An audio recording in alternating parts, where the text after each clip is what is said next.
하나님 말씀 신약 성경 107쪽입니다. 누가복음 9장 51절 말씀. 예수께서 승천하실 기약이 차감해 예루살렘을 향하여 올라가기로 굳게 결심하시고 사자들을 앞서 보내심에 그들이 가서 예수를 위하여 준비하려고 사마리아인의 한 마을에 들어갔더니 예수께서 예루살렘을 향하여 가시기 때문에 그들이 받아들이지 아니하는지라. 제자 야고보와 요한이 이를 보고 이르되 주여 우리가 불을 명하여 하늘로부터 내려 저들을 멸하라 하기를 원하시나이까. 예수께서 돌아보시며 꾸짖으시고 함께 다른 마을로 가시니라. 아멘. 오늘은 추수감사절입니다. 우리가 감사가 있기 때문에 이 어려운 시기지만 우리가 이때 살 힘이 생기는 줄 압니다. 이 시간에 우리가 특별히 감사라는 한 정서보다는 전반적인 성경에서 우리들에게 끼치는 은혜로운 정서가 무엇인지를 살펴볼 것입니다.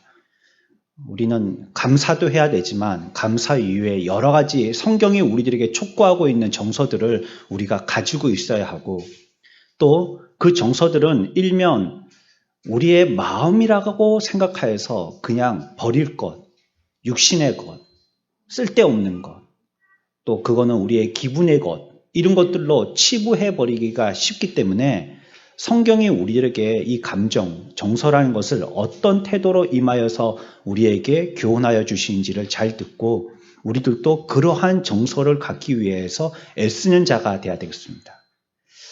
솔직히 얘기하면 오늘 이 말씀을 준비할 때 제가 갈등을 많이 했습니다. 어제도 새벽 늦게까지 있다가 들어왔습니다. 왜냐하면 뭔가 제가 하고 싶은 말이 있었어요. 그런데 그거는 감사에 관계된 추수절이기 때문에요. 감사에 관계된 말씀이긴 하지만 편한 말씀이고요.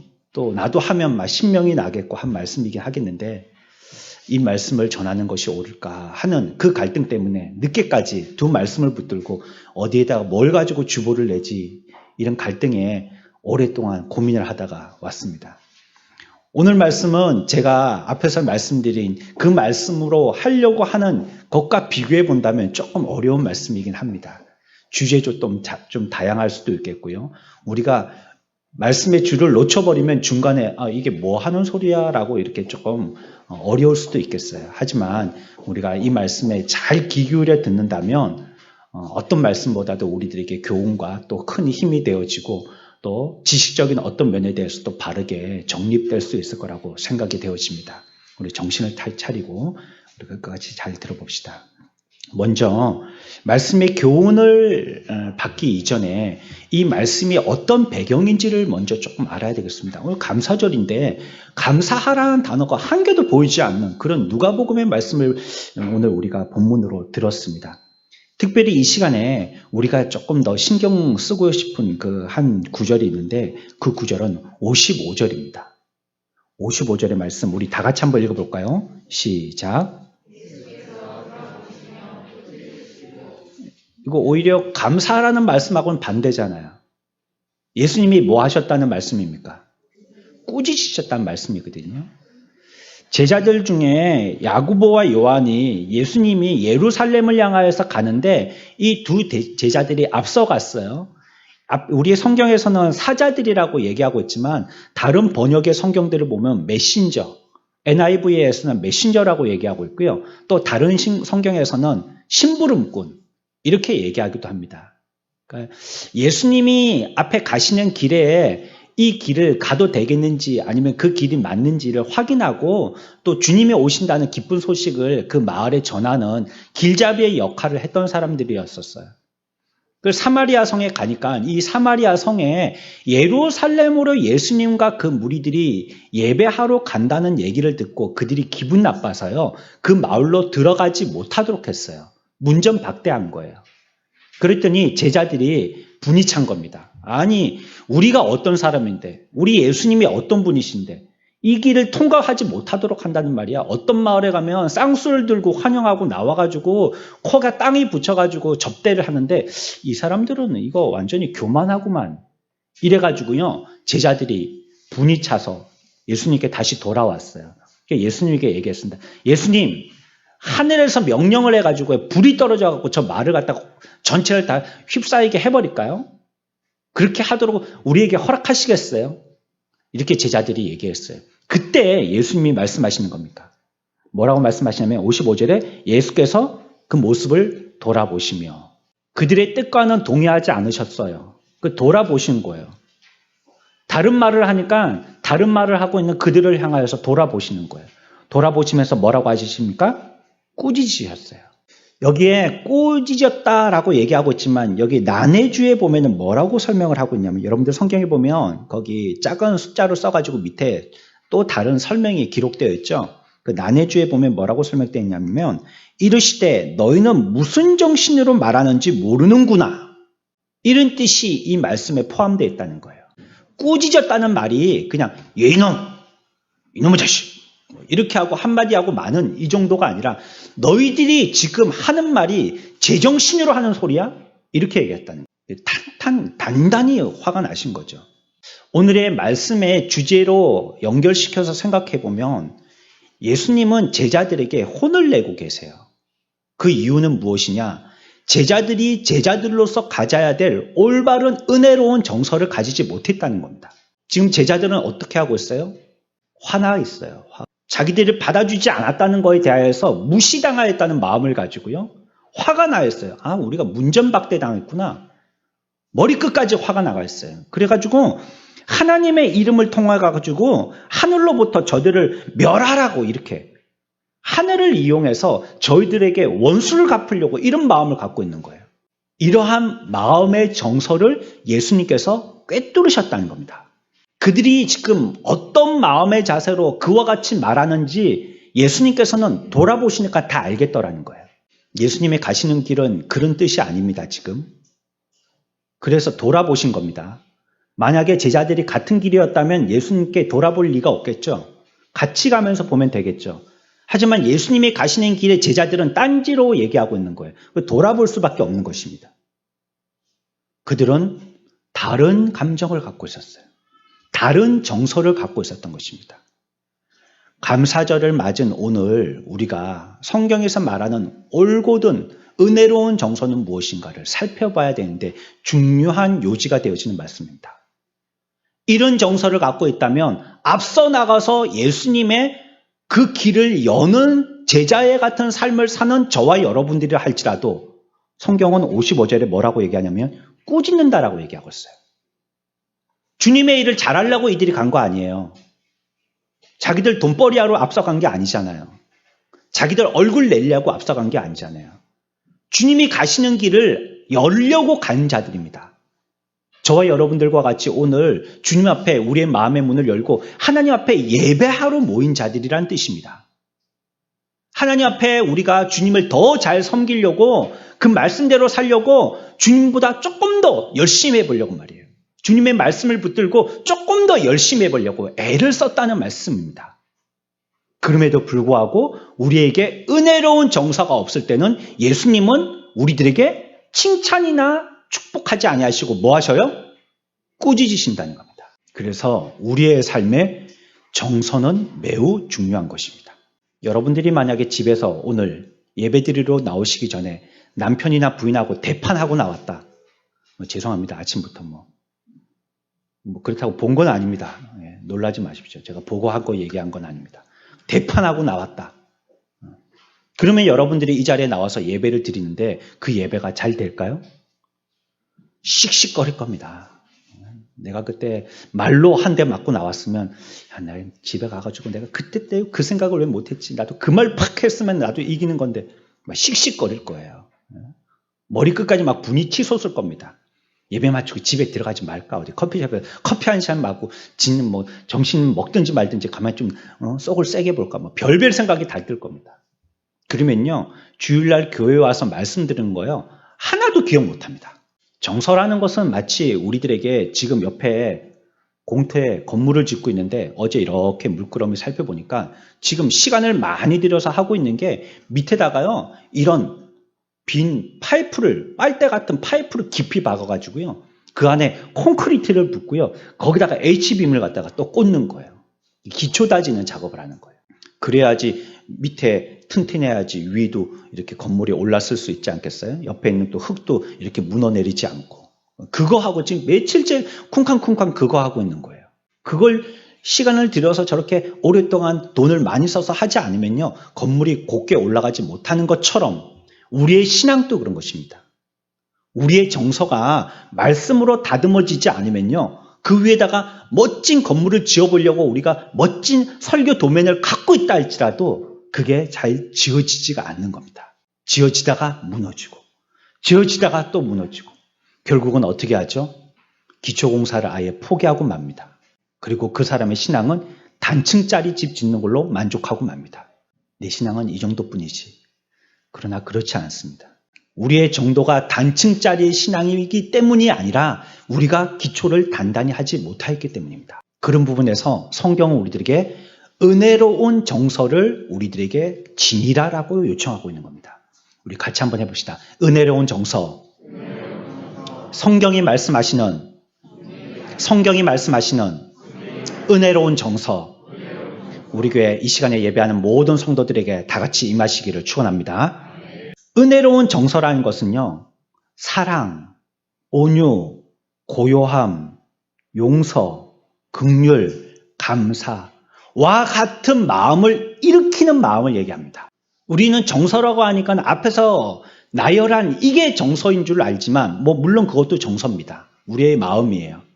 하지만 이것을 일으킬 수 있는 것이 성경에서 얘기하는 은혜로운 정서입니다. 그러니까 사랑의 마음이 들도록 하는 그 마음, 또 긍휼의 마음이 들도록 하는 마음, 또 낮아짐의 마음이 들도록 하는 마음, 감사의 마음이 들도록 하는 마음, 그런 마음을 들도록 하는 그런 마음이 은혜로운 정서인 거예요.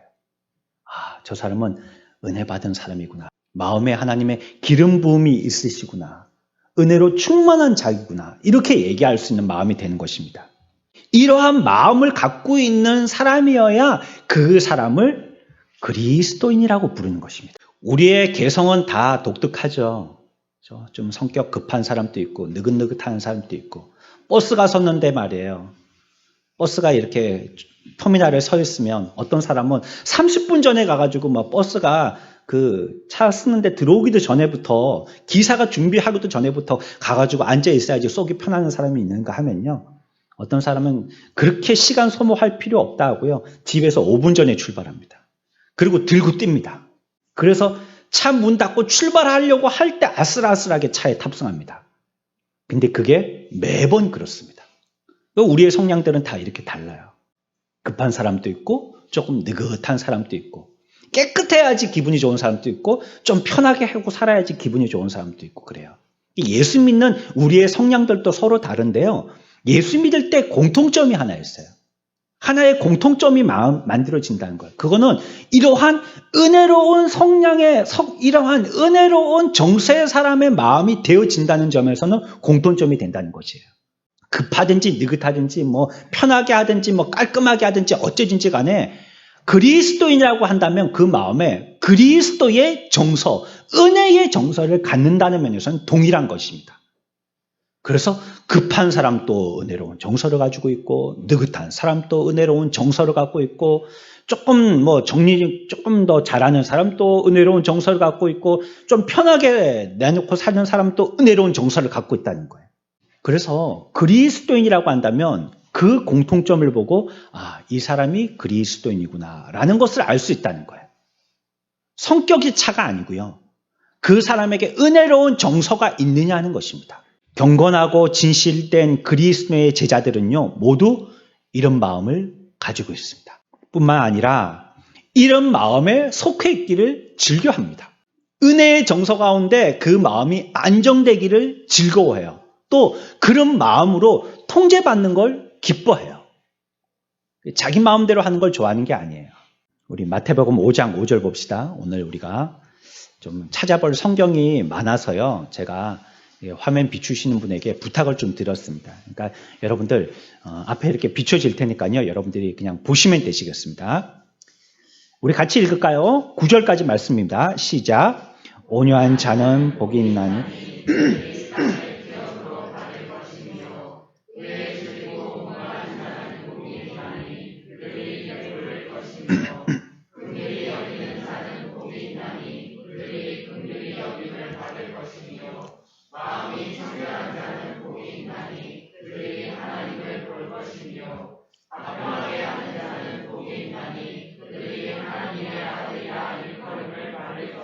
아멘. 성경에 오늘 우리들에게 얘기할 때 이런 우리의 정서들을 나열하고 있어요. 앞에서 얘기하는 것들을 조금 의지적인 거라고 굳이 구분을 해본다면 우리가 읽었던 이 말씀이 팔복에 대한 처음 시작의 말씀은 아니거든요. 중간절에 나오는 말씀인데 온유한 자의 여기서부터 해가지고 9절까지의 말씀은 좀 우리의 정서적인 것들을 얘기하고 있어요. 그러니까 어떤 정서가 복이 있느냐 이렇게도 해석을 해볼 수가 있겠습니다. 그래서 찾아본다면 어떤 정서가 복이 있어요? 온유한 마음이죠. 온유한 마음. 온유한 마음이 복이 있는 것이에요. 온유한 마음. 그 온유함은요, 부드러움이란 것은 굉장히 강한 것입니다. 엄청나게 강한 것이죠. 여기 보십시오. 나무 같은 거는 태풍이 한 방에 넘어가잖아요. 하지만 땅바닥에 붙어있는 잡초 풀들은요, 웬만한 바람에도 뿌리가 안 뽑혀요. 우리 집에도 이렇게 정원에 잡초들이 있는데 얼마나 뿌리가 길고 또 살려고요. 뿌리가 뽑으려고 하면 똑 잘라요, 지를. 물론 제가 뽑는 거죠. 지가 자르는 건 아니지만 그래도 그 뿌리가 빨리 잘려지게 이렇게 만들어서요. 결국은 뿌리가 남아가지고 또 싹이 올라오도록 만들더라고요. 독한 놈들입니다. 잡초들이 독한 놈들이에요. 연약해 보이지만 결코 연약하지 않아요. 온유한 것, 강한 겁니다. 또 어떤 마음이요? 의의 마음이요. 의를 좋아하는 것입니다. 또 어떤 마음이요? 긍휼의 마음이요. 또 어떤 마음이요? 청결한 마음이요. 또 어떤 마음이요? 화평한 마음. 이게 그리스도인들이라면 모두 가져야 할 공통적인 은혜의 정서라는 거예요. 자, 여러분들 찾아보십시오. 자기와 해당 안 되는 것. 우리는 다 해당돼야 돼요. 여기에 모두 해당돼야 돼요. 그래야 그 사람이 그리스도인이에요. 어쩜 그리스도인이 된다는 것은 이 말씀을 붙들고 살기 위해서 그 말씀을 지식적으로 공부하고 떼굴떼굴 구르면서라도 그 말씀을 지키기 위해서 의지적으로 행해야 하는 것이기도 하지만 우리가 쉽게 넘어가고 시험에 빠지는 것은 사실 그런 부분이 아니더라고요. 이 교리적인 부분이 부딪혀서 교회 떠나는 사람 열에 하나도 없습니다. 말씀으로 살려고 애를 쓰는데 내 의지가 약해서 교회 못 다니겠어요. 이렇게 얘기하고 떠나시는 분 한 분도 못 봤습니다. 왜 교회를 떠나시냐? 기분 나빠서 떠나셔요. 누구하고 싸웠는데 그 사람이 이기고 자기가 졌다 싶은 거예요. 기분 나빠서 못 오겠다는 겁니다. 아니, 나를 사람들 앞에서 그렇게 창피를 줘? 교회가 여기뿐이 없어? 다른 교회 갈 거야. 그냥 보따리 싸서 가는 겁니다. 왜요? 정서적으로 평안과 온유와 안정이 안 돼서 그런 겁니다. 대부분 우리가 실패하는 신앙생활에서 실패는요, 정서에서 실패입니다. 그래서 이 정서는 그거 마음이야 그냥. 그거 성경 말씀도 아니고 우리들에게 가르쳐 주시는 교훈도 아니야. 아무것도 아니야. 우리는 말씀을 믿음으로 그냥 굳건하게 믿으면 돼 라고 했다가 함정에 빠지는 겁니다. 아무것도 아닌 걸로 취급하다가.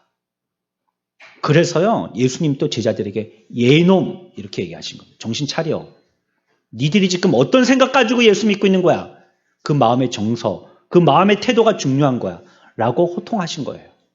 이런 마음의 상태가 없으면요, 그 사람을 참 그리스도인이라고 할 수 없어요.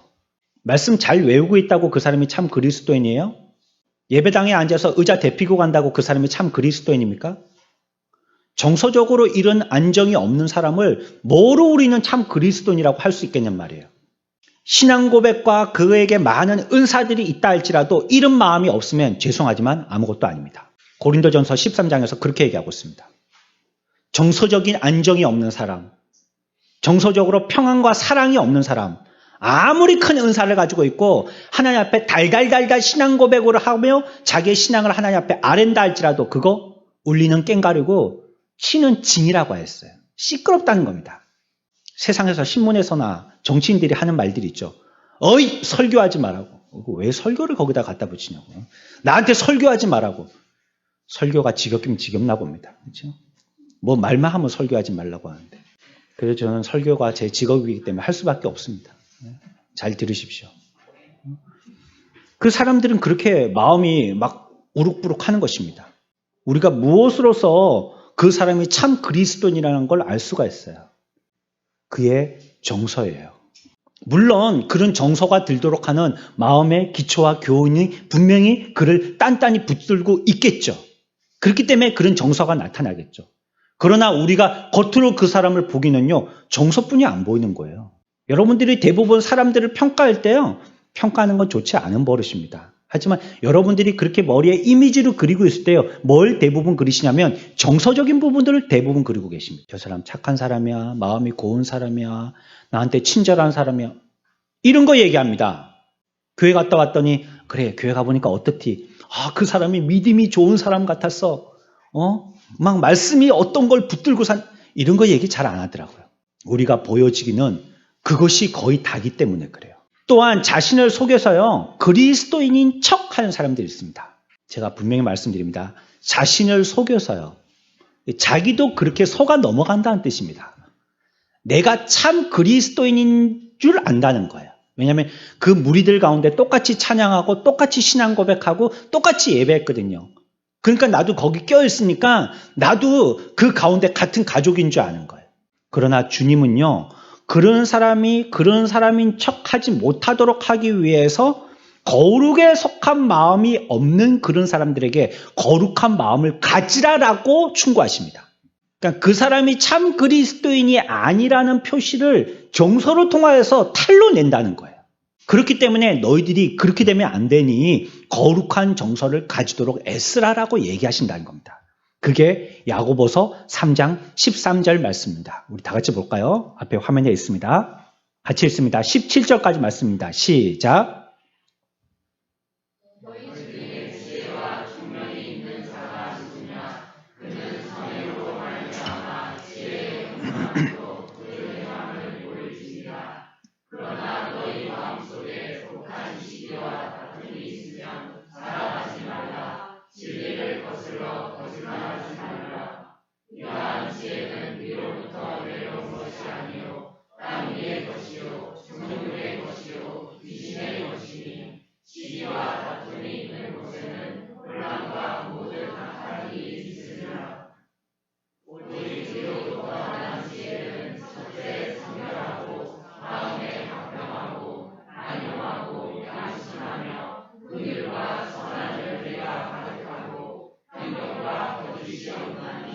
아멘. 뭐라고 말씀하고 있습니까?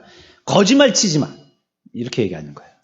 거짓말 치지 마. 왜요? 그들 마음에 뭐가 있어요? 시기가 있고요. 다툼이 있고요. 진리를 거슬려서 거짓말 한다는 거예요. 아니, 예수 믿는 사람이 시기하고 다툼을 해요. 너희들 거짓말쟁이야, 이 뜻입니다. 너희들 예수량이 아니구나. 어느 종교니 너희들이? 성경이 이렇게 얘기하는 거예요. 예수 믿는데도 불구하고 시기와 다툼을 해. 이거는 교리적으로 맞지 않습니다. 뒤에 가서 설명드립니다. 왜 그런지. 예수 믿는 사람이 시기하고 질투하고 다툼을 일으킨다는 것은 예수하고는 결이 다르다는 뜻입니다. 왜요? 간단하게만 설명드린다면 우리는 그분에게 연합됐거든요. 그분이 우리에게 기초고 그분이 우리들에게 원줄기예요. 우리는 거기에 접붙임 받았습니다. 그러면 그분으로부터 영양분이 우리들에게 주어지는 것입니다. 그 결이 우리들에게도 이어진다는 것입니다. 그래서 그분의 정서가요, 우리에게도 연합되는 것입니다. 그분이 그런 정서를 가지고 있으니까 우리들도 그런 정서를 갖고 있는 것입니다. 그분이 그와 같이 우리들을 보시기 때문에 우리들도 세상을 그와 같이 보는 것입니다. 그런데 주님은 시기와 다툼이 없는데 우리가 시기와 다툼이 있어요. 결이 같아요, 달라요? 같아요, 달라요? 그 그리스도인이 아니라는 뜻입니다. 내가 너희에게 준 것은 그것이 아닌데 너희들이 그런 결을 가지고 있다면 나한테 접붙임 받은 게 아니구나라는 뜻입니다. 성경은 오늘 그래서 우리들에게 거짓말 치지 마 이렇게 얘기합니다. 뭐 어디 그래 그렇게 다닌다고 자기를 갖다가 그리스도의 제자인 줄 알아? 아니야. 거짓말이야. 참 그리스도의 제자가 된다면 성결하고 화평하고 관용하고 양순하고 긍휼한 열매가 있고 평건과 거짓이 없고 온유함이 있어야 돼. 이렇게 말씀하시는 겁니다.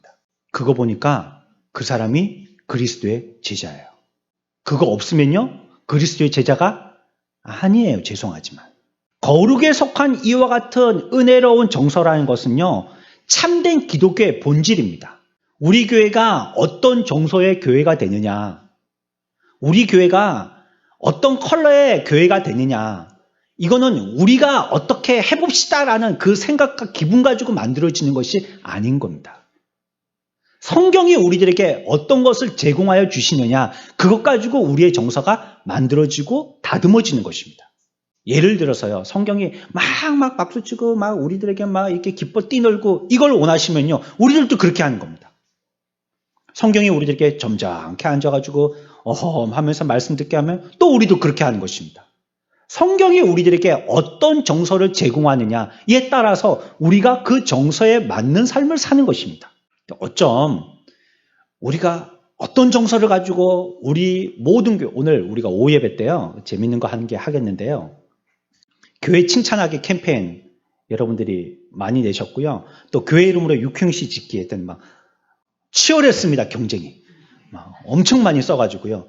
저는 판결 못 내리겠어요. 그 판결 누가 하느냐. 오늘 목자 모임 때 목자들한테 숙제 다 내줄 거예요. 당신들이 뽑아요. 나한테 책임 증가하지 말고 이렇게 할 거예요. 제가 욕을 많이 들어먹으면 안 돼서. 그래서 이제 목자들이 뽑았다고 이렇게 할 거거든요. 목자들이 뽑을 겁니다, 나중에. 거기 보면 우리 교회가 어떤 정서인지가 조금 보여지더라고, 말씀을 준비하면서 보니까. 예. 대부분 뭐 목사에 대한 아부성 발언들이 많던데, 예. 그럼 뭐 나중에 목자들이 그거 뽑으십시오. 알아서 뽑으십시오. 뭐. 나는 이거는 배알 틀려서 못 보겠어. 막 제껴버리시고요. 참 건전하고 거룩하고 그 자기하고 정서가 맞으면 그거 뽑으시면 됩니다. 그래서 다 득점자 1명, 육행시 짓기, 또 교회 칭찬하기 캠페인 1명, 이 두 분에게 어마무시한 상을 드리고 싶습니다. 드리고 싶다고요. 제 마음에 드리고 싶다는 겁니다. 하여튼 뭐가 있긴 있습니다. 그러니까 교회마다 그런 정서가 있다는 겁니다. 그러나 그 정서는 기준과 바탕이 뭐가 된다고요? 성경에서 말하는 말씀의 정서가 된다는 것입니다. 이것은요, 하나님의 속성과 조화가 되기 때문에 우리가 이루어야 할 정서인 것이에요. 또 우리에게 보여주시는 말씀의 계시의 주제와도 맞는 것입니다. 이 정서라는 것이요. 또 그리스도께서 우리들에게 보여주신 본이기 때문이기도 해요. 그 정서가요. 그런 면에서 우리가 조금 주의해야 될 것이 있어요. 성경은요, 우리가 만화에서 그리는 것처럼 예수님이 하하 웃고 막 이렇게 가볍게 띄워놓으시는 장면이 거의 보여지지가 않아요. 성경에서는요, 예수님의 모습을. 그러면 예수님이 우리들에게 보여주신 것은요, 그 가운데 주제가 넓고 교훈받아라는 것이 아니라고 그랬죠. 예수님이 사셨던 것처럼 우리들도 살아라는 뜻입니다. 그렇다면 예수님이 어떤 정서를 보여주셨는지 자체가 우리들에게 또 하나의 교훈이 되는 것입니다. 우리가 어떻게 살아야 될 것인지, 과연 그리스도의 정서의 기본은 무엇이 돼야 될지를 교훈받게 되는 것입니다. 그러한 마음이요, 하나님과 우리와 끈끈한 연결관계를 맺게 해주시는 것입니다. 왜? 같은 정서니까. 우리가 유유상종이라고 비슷한 사람들끼리 같이 친구가 되잖아요. 그렇죠? 너무 오버하는 사람이 있으면 좀 겁이 나잖아요. 나는 조금 차분한 사람인데. 또 나는 막 이렇게 텐션업이 되어 있는 사람인데 너무 차분한 사람 보면 또 재미가 없잖아요. 비슷한 사람들끼리 만납니다. 그것처럼 하나님과의 관계에서도 하나님이 그런 정서를 갖고 계시면 우리가 같은 친구가 되려면 우리에게도 같은 정서를 지녀야 하는 것입니다. 또 성도들도 그 성도가 성경에 바탕된 그런 정서를 가지고 있다면 그 성도와 친구가 되기 위해서는 우리들도 그런 정서를 가져야 하는 것입니다. 그래서 성경에서 말하는 정서가 어떠냐에 따라서 그 정서를 가지고 있는 하나님과 우리는 친구가 될 수 있고, 또 우리가 교회에서 같이 신앙생활하는 사랑하는 성도들과도 친구가 될 수 있느냐를 결정하게 되더라는 것입니다. 우리 교회가 서로에게 은혜의 정서를 일으키는 아름다운 교제의 교회가 되기를 축원합니다. 우리는 하나님의 아들의 형상을 본받기 위해서 예정되었습니다. 첫 사람의 형상을 따라 우리들은 났어요. 그것처럼 하늘에 속한 사람의 형상을 우리들은 지녀야 합니다. 그리스도께서는 은혜로 충만하십니다. 그리고 그리스도인들도 그리스도 속에 있는 은혜에 부합하는 은혜의 정서가 있는 것입니다. 그리스도의 특성에 속한 것들이 그리스도인들의 특성으로도 나타나야 된다는 것입니다. 가지는 그 나무 둥치와 뿌리와 같은 성질을 갖고 있기 때문이에요. 잎도 마찬가지고 열리는 열매도 마찬가지입니다. 그래서 그리스도인은 그리스도와 한 마음을 가지고 있어야 되는 것은 너무나도 자연적인 이치인 것이에요. 그러나 그렇지 않은 다른 마음가짐을 가지고 있다면 그것은 이해 못할 것인 거예요. 어째? 나무는 사과나무인데 달리기가 감나무가 감히 달릴 수 있어요. 안 되는 겁니다. 나무는 고추나무인데 거기 어떻게 바나나가 달릴 수 있어요? 그거 안 되는 겁니다. 나무는 깻잎 나무인데 깻잎 나무가 있나? 나무에서 나는 게 아니죠. 그 풀은 깻잎인데요. 거기서요 다른 파프리카가 열려 그렇게 안 되는 겁니다. 같은 나무에서 같은 열매가 맺히는 것입니다. 그리스도인의 마음은요, 그리스도께서 인쳐놓은 표입니다. 그분이 만들어 놓으신 그 정서가 우리들에게도 연결되어지는데 우리가 그분으로 말미암아 구원받는 하나님의 백성이 되어지면 우리의 마음에도 그 정서를 도장 찍으신다는 겁니다. 그런 정서의 마음이 되어지도록 우리들을 만드신다는 것입니다. 마태복음 11장 28절에 이렇게 말씀하세요. 내게로 오라, 배우라. 나는 마음이 온유하고 겸손하다라고 말씀하세요. 주님의 마음은 온유하고 겸손하시대요. 그러니까 우리 보고 뭐 하라고요? 와서 배우라는 것입니다. 아니, 배우라는 것이에요. 그게 배울 게 없다면 우리에게 굳이 뭐 하려고 그 말씀을 하시겠어요? 하지만 온유한 정서, 그리고 또 겸손한 정서, 그 마음을 우리들은 배워야 한다는 것입니다. 그게 내 제자야 라고 말씀하시는 거예요. 다시 말해서요, 참된 그리스도인은요, 그리스도의 온유하고 고요하며 사랑스러운 기질을 입힘받았다는 것입니다. 그러니 이전에 우리의 죄로 말미암아 반응하던 더러운 정서들이 있었죠. 욱하고 막 기질적으로 막 죄를 사모하고 내 기분대로 하려고 하고 또 교만하고 자기 잘난 체 하고 싶고 앞에서 지적한 것처럼 다투고 시기하고 하는 이런 악의 정서들 있죠. 이런 정서들 위에 그리스도의 은혜의 정서들을 뭐 해주셨다고요? 입혀주셨다고요. 옷 입듯이 입혀주신 것입니다. 여러분들 죄 있어요 하면 여러분들 대답을 잘 못합니다. 내가 죄가 있는지 죄가 없는지. 그리스도로 말미암아 죄가 없다고 했는데 어제 산 것 보면 죄 지었고 내가 죄가 있는지 없는지. 그거는요, 우리 가운데 죄의 정서는 있지만 그리스도로 우리들에게 옷 입혀 주셨기 때문입니다. 그래서 어쩜 그리스도인들은요, 이중 인격자입니다. 두 가지 정서를 갖고 사는 사람이에요. 내 속에 끊임없이 옛 정서가 솟구쳐 올라오려고 하는 것입니다. 그러나 그것을 잠재우고 배워야 되죠, 자꾸. 주님 앞에 나가서 배우는 겁니다. 겸손을 배우고 온유를 배우고 자꾸 배우는 겁니다. 그래서 그 옷을 단단히 채워 입는 것입니다. 다시는 그 몹쓸 정서가 내게서 풍겨나오지 못하도록 매무새를 단정히 하고 그리스도의 옷으로서 정서를 삼는 것입니다. 그리스도께서는요, 성령으로 기름 부었다 이렇게 얘기하십니다. 그렇다면 그리스도인들도요, 성령으로 말미암아 기름 부음 받아야 하는 것입니다. 시편 133편 보겠습니다. 같이 읽습니다. 시작.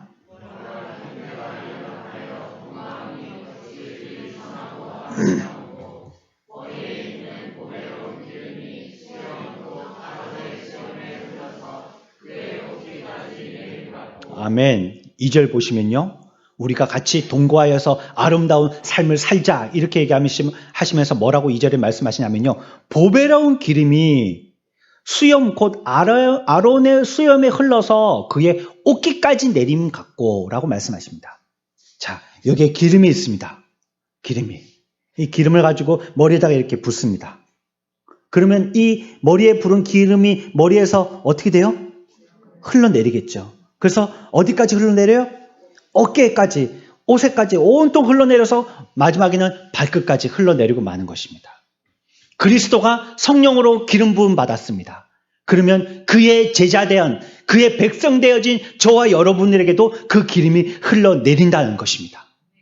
그분에게 그러한 아름다운 정서가 있습니다. 교훈받고 배워야 하는 정서가 있습니다. 그 정서가 그리스도에게 기름 부음 받아졌으면 그 정서가 우리들에게도 어깨까지 흘러내려진다는 것입니다. 저와 여러분들은 내 노력과 내 힘 가지고 나 이제 착한 사람 돼야지, 안 되는 말씀입니다. 안 됩니다, 그게. 우리 다 해봤잖아요. 내가 열심히 살아보려고 애를 써봤잖아요. 그런데 집에 가면 또 한 판 버리고 또 하고 계속 그렇게 되잖아요. 어떻게 해야 됩니까? 하나님 앞에 은혜를 구하는 겁니다. 머리에 있는 보배로운 기름이 수염 곧 아론의 수염에 흘러서 그의 옷깃까지 내림 같고, 하나님 이 기름이 우리에게 풍성하게 부어 우리에게 입힘이 되게 하여 주시옵소서. 우리가 기도해야 돼요. 성령의 기름 부어주시는 정서가 아니고는요, 우리의 힘 가지고 그 몹쓸 마음이 고쳐지지가 않더라는 것이에요. 또한 그리스도께서는요, 모든 제자들을 가리켜서 어린아이들이라고 말씀하셨어요. 천국에 들어가려면 어떻게 된다고요? 우리 마태복음 18장 3절 볼까요? 마태복음 18장 3절의 말씀입니다. 같이 읽습니다. 시작.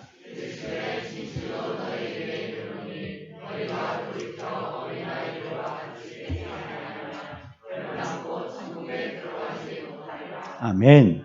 우리가 그래서 천국에 들어가려면 어떤 자가 돼야 된다고요? 그래서 여러분들이 키우는 어린아이는 여러분들의 교과서입니다. 부모는요, 자녀들을 보고 배우게 되어 있습니다. 왜? 하나님이 분명히 어린아이처럼 돼야지 천국 간다 했거든요. 그러니까 천국 가는 길잡이가 어린아이라는 뜻입니다. 그래서 우리 처녀 총각들 결혼해야 됩니다. 그래서 애 푹푹 낳아야 됩니다. 엄청 낳아야 되면 교과서가 많아지는 겁니다. 공부할 책이 많아지는 겁니다. 그 자녀들을 보고 부모가 회개하고요, 자기의 어떠한 면을 발견하게 되는 것입니다. 길러보고 또 아파보면요, 내가 얼마나 못된 자인지, 내가 우리 부모에게 얼마나 쏙쏙했던 자인지, 영적으로도 하나님께 얼마나 내가 불효자인지 그제서야 깨닫게 되는 거예요. 성경은 그래서 우리들에게 뭐라고 얘기하시냐? 어린아이 같이 되라라고 말씀하시는 거예요. 어린아이는 어떻습니까? 어린아이들은요, 남을 괴롭히지 않습니다. 또 어른들이 그를 두려워할 만큼 두려움의 대상이 아니에요. 친근해요. 우리 교회 막내 있죠, 다율이. 여러분들 예배 마치면 저한테는 인사하러 안 와도요, 다율이 본다고 저기 막 전부 다 모여가지고, 제가 인기가 조금 떨어졌습니다. 다율이 때문에. 다율이 좀 나보고 웃어줘. 다율아, 나 손잡아줘. 막, 다율아, 엄마 아빠는 못해도 내 이름 불러줘. 막 그러면서 안 되는 걸 시켜보잖아요. 막. 다율이 애기한테 인기를 얻고 싶은 겁니다. 그렇죠? 그 아이가요, 두려움의 대상이 아니기 때문에 그래요. 아이가 만약에 뭐 험상궂게 생겨갖고 막 마동석 같이 생겼다면 막 이렇게. 아이가 막 우락부락부락 막 근육맨이라면 우리가 그 아이에게 가까이 가겠어요? 못하겠죠. 하지만 어린아이는요, 두려움의 대상이 아닌 거예요. 자꾸 가까이 가고 싶은 거예요. 어린아이는요, 위험하지 않습니다.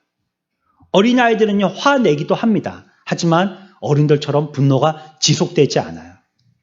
혹시 분해한다 할지라도요, 감정이 쌓이거나 뿌리 깊은 악으로 뻗쳐지지는 않아요.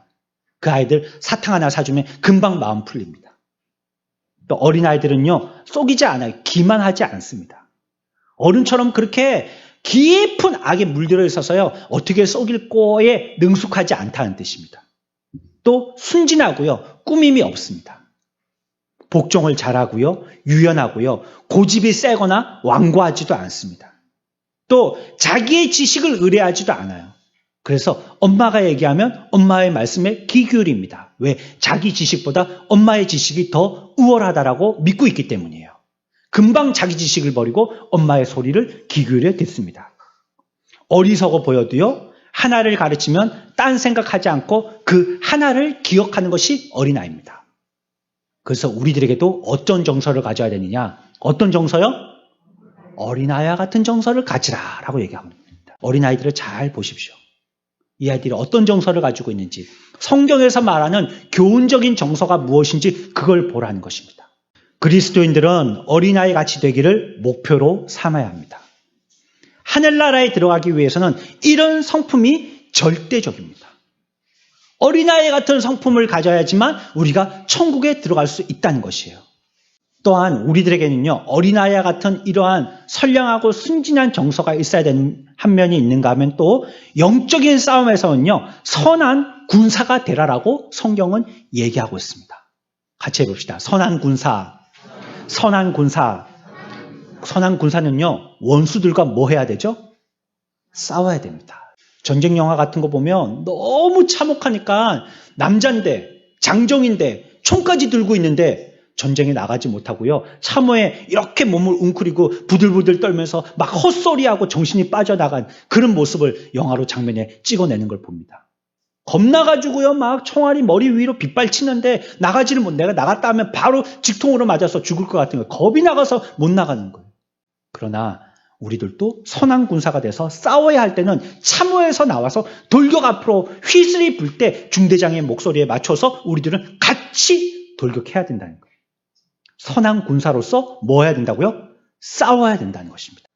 선한 군사로서의 정서가 우리들에게 필요하다라고 얘기하고 있는 것입니다. 하나님의 백성들을요, 신앙의 진보를 이루려고 할 때 전복해버리려고요, 어떤 방법과 어떤 의도를 써서요, 우리들에게 마귀는 대항합니다. 우리의 신앙의 진보를 이루지 못하도록 하는 것입니다. 그게 무엇이냐? 그걸 시험이라고 얘기합니다. 시험.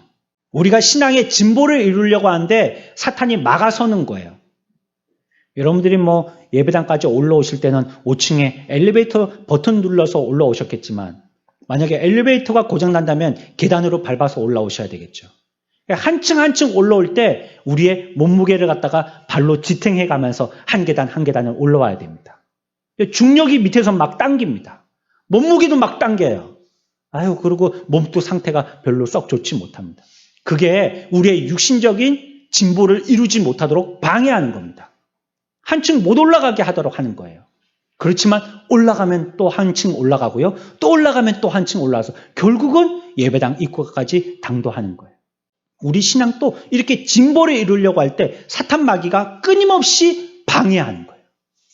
진보하지 못하도록요, 끊임없이 우리들을 물리적으로 막아대는 것입니다. 그래서 우리는 그것에 대하여서 대항하여서 싸워야 된다라고 얘기했잖아요. 그러면 우리는 어떤 정서를 가지고 있어야 되느냐? 대항해서 싸우니까 맹렬성이 있어야 되느냐?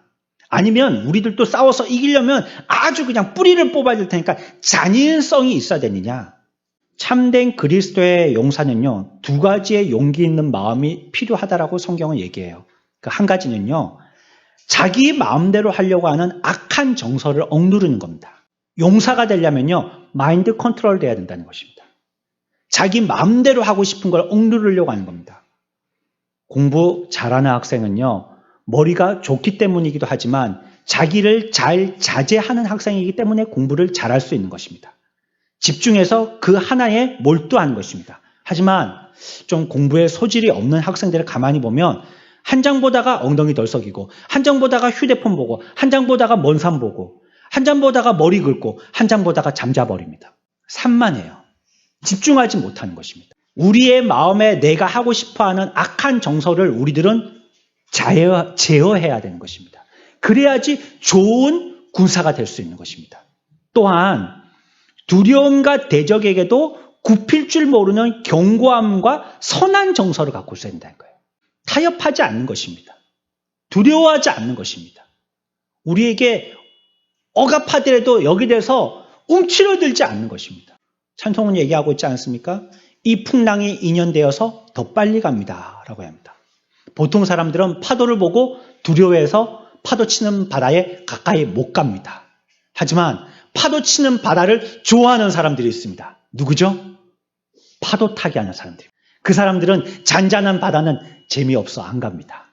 그리고 뭘 기다리느냐? 큰 파도가 넘실거리기를 기다리는 그곳으로 가는 것입니다. 그리고 그곳에 가서 멋지게 파도 타기를 합니다. 그리스도인이 그래야 된다는 것입니다. 두려워만 할 것이 아니라 파도가 오면 파도를 타야 되는 것입니다. 그것이 우리의 신앙을 나타내 볼 수 있는 기회가 되는 것입니다. 두려우면은 가까이 못 가요. 재미도 없어요. 그냥 여기 흙밭에서 모래성이나 쌓고 놀아야 돼요. 그러나 저 큰 파도를 타게 되면요, 맛보지 못했던 시원한 청량감을 맛볼 수 있어요. 그런 새로운 기분을 맛보게 되어지는 것이에요. 그래서 우리에게는요, 두려워하지 않고 대적에게도 굽힐 줄 모르는 견고한 선한 마음이 있어야 된다는 것입니다. 이런 마음이 있는 게 이러한 전투에서 싸워 이길 수 있는 용사의 정서인 것입니다. 악한 정서를 억누르고 선한 정서를 부추기는 것, 이것이 군사에게 필요한 요소인 것입니다. 물론 우리 밖에 있는 원수들을요, 대적하고 거기에 맞서 싸우는 것도 필요합니다. 안에 있는 대적과 싸우기도 해야 되지만요, 밖에 있는 대적과도 싸워야 되는 게 맞긴 맞아요. 그러나 그런 외적인 싸움보다도요, 이 내적인 싸움을 선한 군사로서 필요한 용기라고 얘기하는 것은 어쩜 내적인 싸움이 모든 싸움의 전부라고 할 수 있기 때문에 그렇습니다. 역사적으로 어떤 나라든지 그 나라가 무너질 때는 외세에 의해서 무너지기보다는 안에에서 자기들끼리 분란이 이뤄져서 무너졌습니다. 하나님 나라를 이루는 우리 성도들도 우리가 하나 되어지고 특히 스스로가 이와 같은 용사의 심장을 갖고 있다면 사탄 마귀는 우리들을 공격하나 실망하고 돌아갈 것입니다.